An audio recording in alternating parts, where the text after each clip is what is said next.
कभी कभी प्यार जिंदगी की सबसे भीड़ भाड़ वाली गलियों में मिलता है, जहां रास्ते अलग अलग होते हैं लेकिन दिल एक ही मंजिल तलाशते हैं, प्यार। आज हम आपको सुनाएंगे एक ऐसी ही कहानी जहां चार अलग अलग जोड़े अलग अलग शहरों से अपने रिश्तों की उलझनों से जूझते हैं, एक ही सवाल से टकराते हैं, क्या आज भी सच्चा प्यार जिंदा है। आज की फिल्म का नाम है मेट्रो इन दिनों। तो फिल्म की शुरुआत होती है कुछ कैरेक्टर के इंट्रोडक्शन से, जहां पर हमें सबसे पहले मोंटी और काजोल को दिखाया जाता है, जो कि पति पत्नी है। दोनों की एक 15 साल की बच्ची है। दोनों किसी जमाने में मिले थे और एक दूसरे के प्यार में पड़ गए थे। उस समय मोंटी कोयल को मोमो खिलाने ले गया था, लेकिन अब मोमो की दुकान और दोनों का प्यार ढह चुका है। दोनों एक घर में रहते हैं लेकिन जिंदगी फोन के अंदर बिता रहे हैं। उन्हें डर रहता है कि कहीं फोन से नजरें उठाकर एक दूसरे से मिली तो बात करने के लिए कुछ नहीं होगा। तो दोनों एक दूसरे के साथ रहते तो हैं, लेकिन वो एक दूसरे से हमेशा बोर ही होते रहते हैं। जिसके बाद अगली कहानी है शिवानी की, जो कि काजोल की माँ है। तो शिवानी, जो सालों से अपने पति संजीव के साथ रहते हुए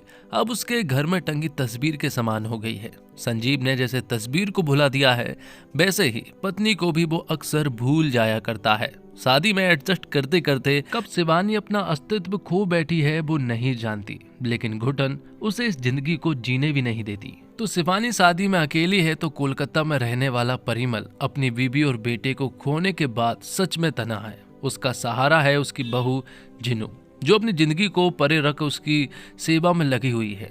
ऐसे में परिमल इस अफसोस में जी रहा है कि उसकी वजह से जिनुक का जीवन भी बर्बाद हो रहा है। तो अब अगली कहानी है शिवानी की छोटी बेटी झुमकी की, जो कंफ्यूजन की दुकान है। कई करियर ऑप्शन चुनने के बाद झुमकी MBA कर एक बड़ी कंपनी में काम कर रही है, जहां उसका बॉस उसे हर रोज इधर उधर टच करके हैरेस करता है। तो झुमकी कंफ्यूज होने के साथ साथ फट्टू भी है। ऐसे में वो किसी से कुछ कह नहीं पाती। उसका एक बॉयफ्रेंड है जिसका नाम आनंद है और वो भी साथ में ही काम करता है, मतलब कि एक ही ऑफिस में, और जल्द ही वो शादी भी करने वाले हैं। अगला नाम आता है पार्थ का। पार्थ जिंदा दिल मस्त मौला रोज किसी के प्यार में पड़ने वाला लड़का है, लेकिन उसे पता है कि वो क्या चाहता है और चीजों को पाने के लिए वो कोशिश भी करता रहता है। और पार्थ एक ब्लॉगर है जिसके 1.5 लाख फॉलोवर्स है और इसी से उसका इनकम का सोर्स भी है। अब बात आती है पार्थ के दोस्त श्रुति और आकाश। दोनों लॉन्ग डिस्टेंस में रहते हैं और एक दूसरे से बहुत ज्यादा प्यार करते हैं। दोनों को ही एक दूसरे की कंपनी काफी ज्यादा पसंद है।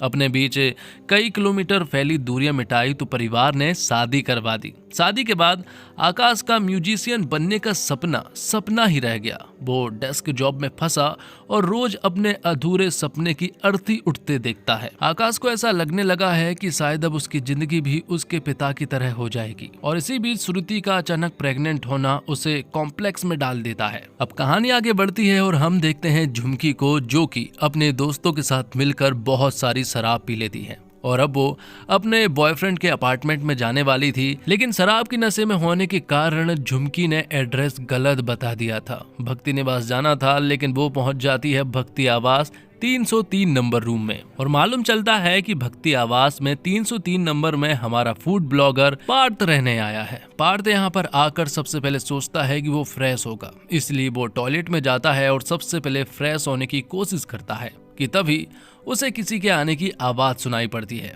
और वो देखता है कि टॉयलेट का दरवाजा खोलकर यहाँ पर झुमकी आती है और बहुत सारी उल्टियां करने लगती है। ये देखकर तो पार्थ पूरी तरह से हैरान रह जाता है। उस समय पर पार्थ ने बिल्कुल भी कपड़े नहीं पहने थे, लेकिन वो देखता है कि यहाँ पर ये लड़की तो पूरी तरह से हैंगओवर में है। फिर पार्थ जैसे तैसे करके झुमकी को बेड पर ले जाता है। उसे बिल्कुल भी होश नहीं था कि वो कहाँ पर मौजूद है और पार्थ को भी बिल्कुल समझ नहीं आ रहा था कि आखिरकार इस लड़की का करना क्या है, क्योंकि ये होश में बिल्कुल भी नहीं है। जैसे तैसे पार्थ उसे होश में लाता है और उससे एड्रेस पूछता है, तो वो इस बार भक्ति निवास ही बताती है। तो जल्दी जल्दी पार्थ उसे भक्ति निवास छोड़ने के लिए जाने लगता है, क्योंकि पार्थ की गर्लफ्रेंड भी है जो कि उसके घर पर आने वाली थी। इसलिए पार्थ उसे छोड़ने के लिए जाने लगता है कि तभी हम देखते हैं कि पार्थ की गर्लफ्रेंड यहाँ पर आ जाती है। और उसकी गर्लफ्रेंड जब पार्थ को बिना कपड़े के देखती है तो वो समझ जाती है कि इन दोनों के बीच में कुछ है। लेकिन झुमकी तो नशे में थी, जो कि सीढ़ियों से गिर जाती है, जिस वजह से यहाँ पर पार्थ जो है वो झुमकी को बचाता है। और फिर बाद में वो उसे लेकर भक्ति निवास छोड़कर आता है। तो पार्थ का तो अब 100% ब्रेकअप हो जाएगा। लेकिन यहाँ अब मुलाकात होती है हमारी आनंद से, जो कि झुमकी का बॉयफ्रेंड है।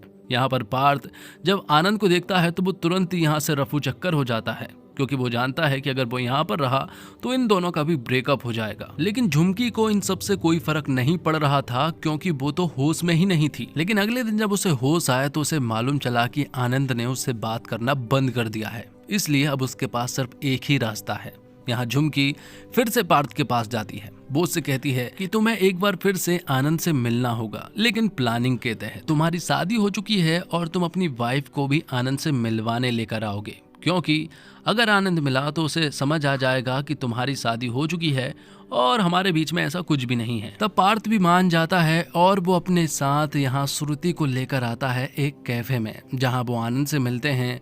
और आनंद को यहाँ समझ आ जाता है कि पार्थ दरअसल में शादीशुदा है और झुमकी और उसके बीच में ऐसा वैसा कुछ भी नहीं है। लेकिन जाते वक्त झुमकी ने पार्थ के मोबाइल से अपना खुद का नंबर डिलीट कर दिया था, ताकि आगे से वो उसे कोई कांटेक्ट ना करे और उसकी जो रिलेशनशिप है वो पूरी तरह से सेफ रहे। दूसरी तरफ हम देखते हैं कि श्रुति और आकाश के बीच में भी कुछ ठीक नहीं चल रहा था, क्योंकि आकाश चाहता है कि वो ये 9 to 5 जॉब ना करे, बल्कि वो सिंगर बनने पर काम करे। आकाश चाहता है कि वो दोनों अपनी अपनी जिंदगी बर्बाद ना करे, वो ये इस बच्चे का अबॉर्शन करवा ले और खुद भी ऑफिस ज्वाइन कर ले। शुरुआत में तो श्रुति को बड़ा दुख हुआ, लेकिन वो आकाश की बात मान लेती है, क्योंकि वो आकाश से बहुत प्यार करती है। वो अगर कोई सपना देख रहा है तो वो उस सपने में शामिल होगी और उसका साथ देगी। दोनों वैसे तो बेंगलोर में रहते थे, लेकिन सिंगर बनने के लिए अब आकाश को मुंबई जाना पड़ेगा तो श्रुति को जाना पड़ेगा दिल्ली। इसका मतलब ये है कि उनके बीच में एक बार फिर से लॉन्ग डिस्टेंस स्टार्ट होने वाला है। लेकिन इससे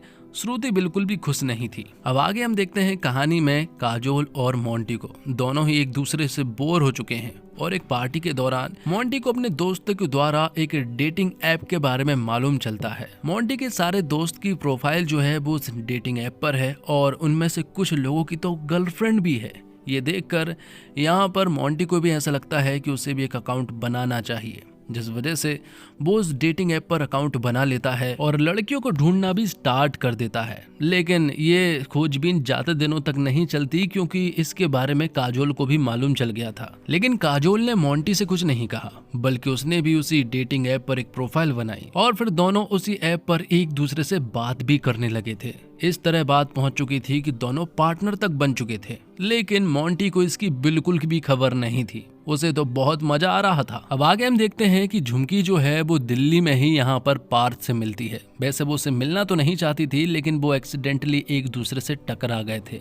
दोनों एक दूसरे के साथ रहते हैं, कुछ समय बिताते हैं। यहाँ पर झुमकी को पार्थ की मस्त मौला वाली लाइफ बड़ी पसंद आ रही थी, लेकिन वो उसके साथ रहना नहीं चाहती, क्योंकि उसका फ्यूचर जो है वो सिक्योर नहीं है। और फिर कुछ ही दिनों के बाद उसकी एंगेजमेंट हो जाती है आनंद के साथ। दूसरी तरफ मोंटी अभी भी काजोल से बात कर रहा था। काजोल का प्राइवेट नेम था माया। वो माया जी से बहुत ही प्यारी प्यारी बात कर रहा था और अब वो माया जी से मिलना भी चाहता है, जिसका काजोल ने एक बहुत ही अच्छा प्लान बनाया। वो उसे एक होटल में बुलाती है। काजोल ने ठान लिया था कि इस बंदे को सबक सिखाना है। जैसे ही वो होटल के कमरे में पहुंचता है तो यहाँ पर काजोल जो है वो मोंटी के आंखों पर पट्टी बांध देती है और उसके सारे कपड़े उतार देती है। बाद में काजोल अपनी एक दोस्त के साथ मिलकर वो सारे कपड़े लेकर यहाँ से भाग भी जाती है।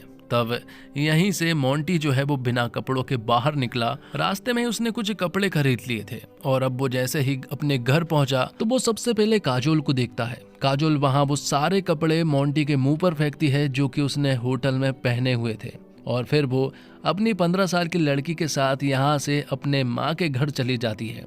और ये सारी चीजें देखकर मोंटी समझ गया था कि काजोल को सब कुछ पता चल गया है और अब उसकी आंखें खुल चुकी थी कि इस तरह से अपनी वाइफ को धोखा देना ठीक नहीं होता है।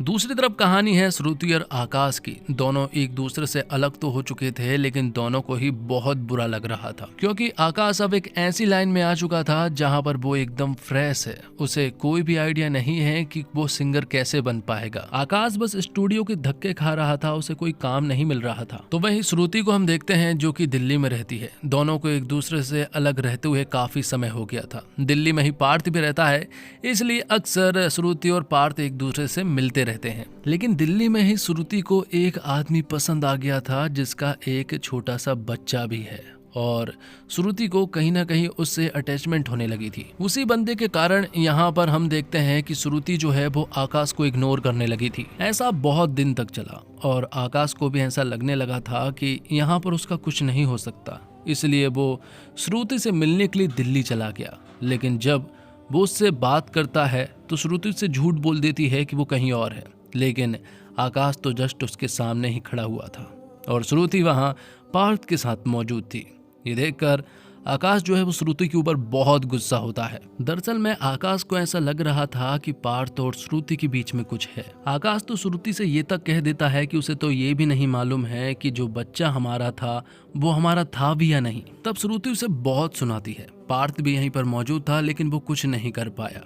यहाँ पर श्रुति उसे बहुत सुनाते हुए लूजर कहकर यहाँ से चली जाती है। अब आगे हम देखते हैं कि शिवानी जिस कॉलेज में पढ़ा करती थी, मतलब कि 1979 में, अब उस बैच का रियूनियन होने वाला है, जिसके लिए संजीव ने तो साफ मना कर दिया है कि वो वहाँ जाकर क्या करेगी। लेकिन शिवानी का बहुत मन है कि वो अपने कॉलेज के दोस्तों से मिले और एक बार फिर से वही लाइफ जिए जो वो जीना चाहती थी। कि तभी यहीं पर शिवानी की बेटी, मतलब कि बड़ी बेटी काजोल यहाँ पर आ जाती है। वो यहाँ पर मोंटी के बारे में सारे परिवार को बता देती है।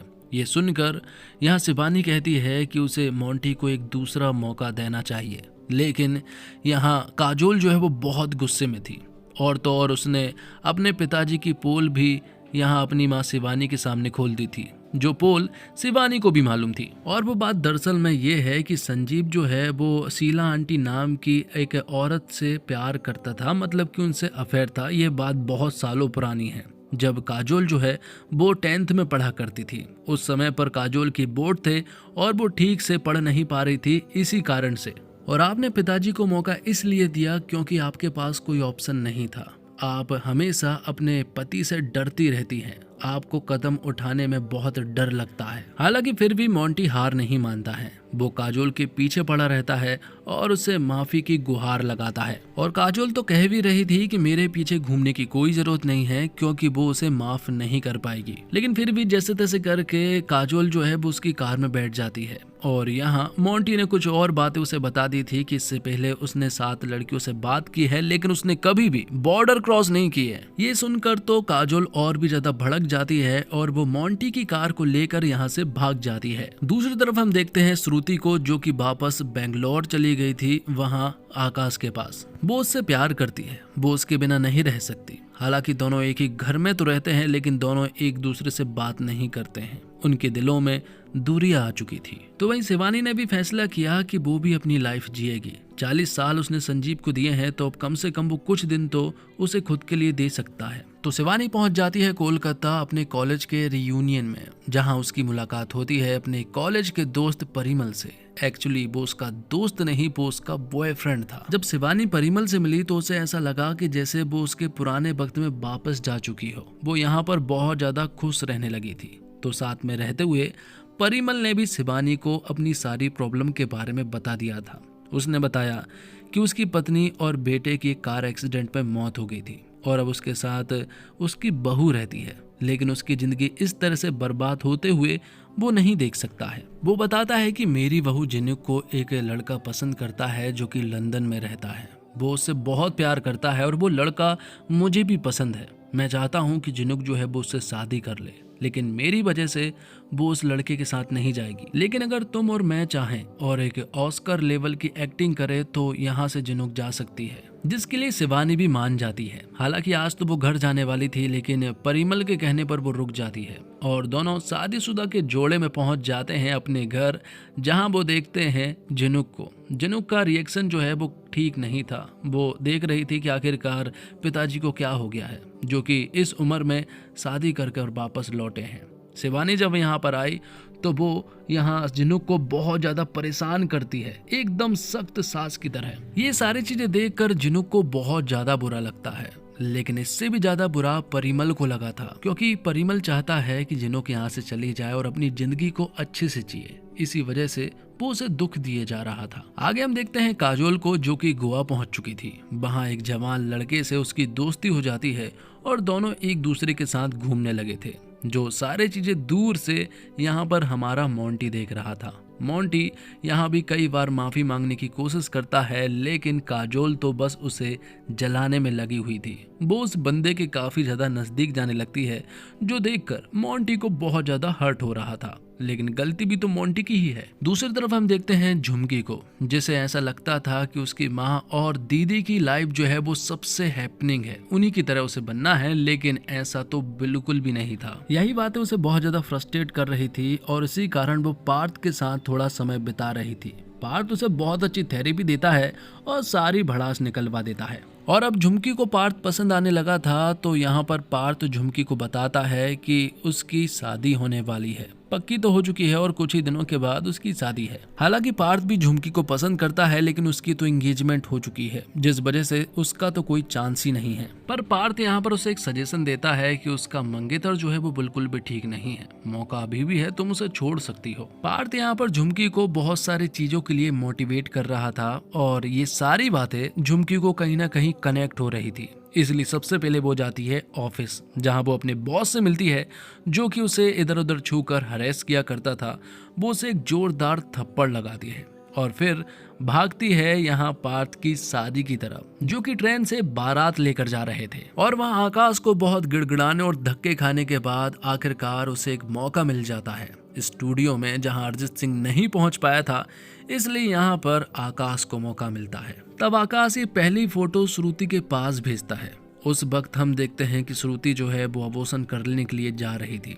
जैसे ही सॉन्ग रिकॉर्ड करके यहाँ आकाश वहां से निकला, तो अचानक से उसे बेचैनी हुई श्रुति को लेकर, क्योंकि जो सॉन्ग था वो एक बच्चे के लिए था। दूसरी तरफ हम देखते हैं गोवा में ही काजोल जो है वो उस नए बंदे के साथ रोमांस कर रही थी। जो सारी चीजें मोंटी ने देख ली थी, लेकिन फिर भी वो अपनी वाइफ काजोल को माफ कर देता है। इस बात का तो काजोल को अफसोस हुआ था। और यहाँ कोलकाता में हम देखते हैं शिवानी को, जो कि परिमल के साथ रहकर जिनू को बहुत ज्यादा परेशान और टॉर्चर कर रहे थे।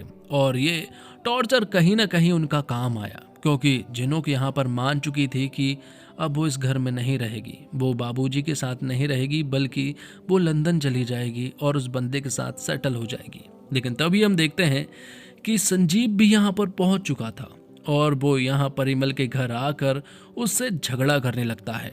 दूसरी तरफ बारात जब जा रही थी, तो पार्थ के साथ यहाँ झुमकी पहुंच जाती है। वो उसे प्रपोज कर देती है और कहती है कि शादी जल्द नहीं करेंगे, बल्कि कुछ दिनों के बाद करेंगे, जिसके लिए यहाँ पर पार्थ भी मान गया था। और फिर कुछ ही दिनों के बाद दोनों की शादी होने वाली है। और वहाँ आकाश और श्रुति के बीच में भी बिल्कुल ठीक हो गया था। जैसे वो पहले रहते थे, अब उससे भी ज्यादा अच्छे से रहते हैं, क्योंकि थोड़ी बहुत गलत फहमियों के बाद रिश्ता या तो टूट जाता है या फिर और भी ज्यादा स्ट्रांग हो जाता है। और अब हम देखते हैं पार्थ और झुमकी की शादी होते हुए। यहाँ पर फिल्म के जितने भी कैरेक्टर थे ना, सारे यहाँ पर आ जाते हैं और उनके सबके बीच के गिले शिकवे भी अब दूर हो चुके थे। सभी ने सभी को एक्सेप्ट कर लिया था और अब सभी खुशी से जीने लगे थे। तो दोस्तों, पता है फिल्मों में नजर आने वाले लोगों के पास क्या है जो हमारे पास असल जिंदगी में बहुत कम होता है। लोग कभी भी आपके ऊपर गिव अप नहीं करते।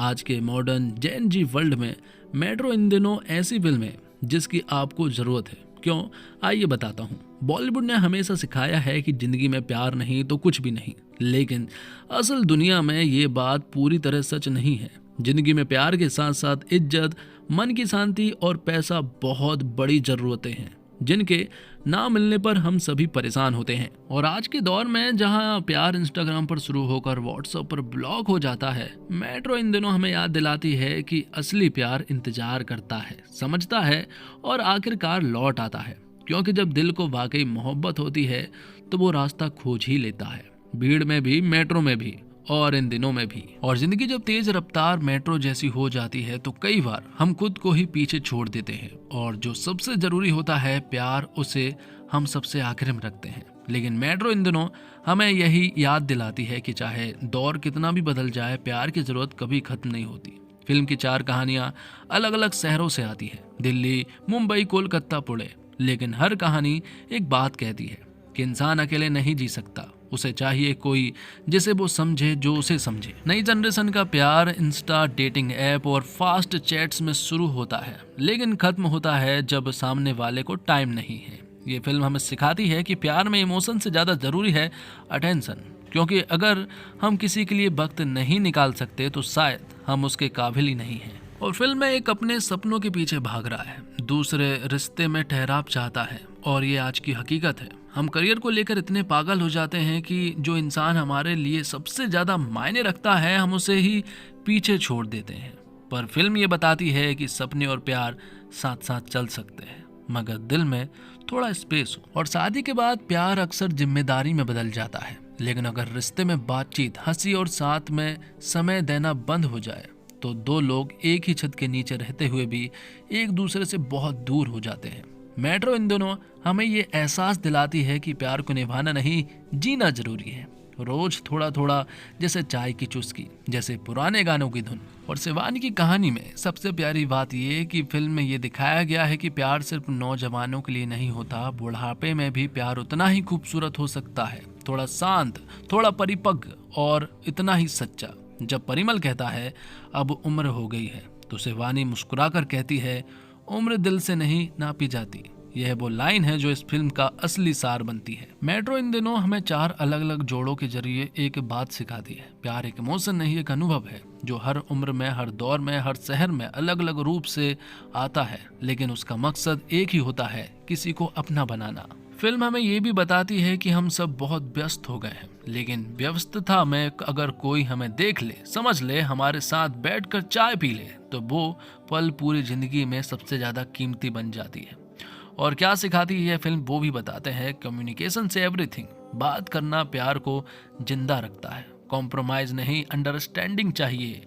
प्यार को जताना जरूरी है, हर दिन हर मोड़ पर। प्यार सिर्फ जवान दिलों में नहीं होता, हर उम्र में कहानी बनता है। सच्चा प्यार लौट कर जरूर आता है जब आप खुद से सच्चे होते हो। और इसी के साथ ये एक्सप्लेनेशन यहीं पर समाप्त होता है। उम्मीद करता हूँ दोस्तों आपको ये वीडियो पसंद आई होगी। वीडियो पसंद आई हो तो वीडियो को लाइक करके चैनल को सब्सक्राइब जरूर कीजिएगा, ताकि आपको इसी तरह के लेटेस्ट और फ्रेश कंटेंट मिलते रहे। मिलते हैं एक और कमाल की वीडियो के साथ, तब तक के लिए आप हमारे चैनल के साथ बने रहिए। धन्यवाद। जय हिंद, जय भारत, जय श्री राम।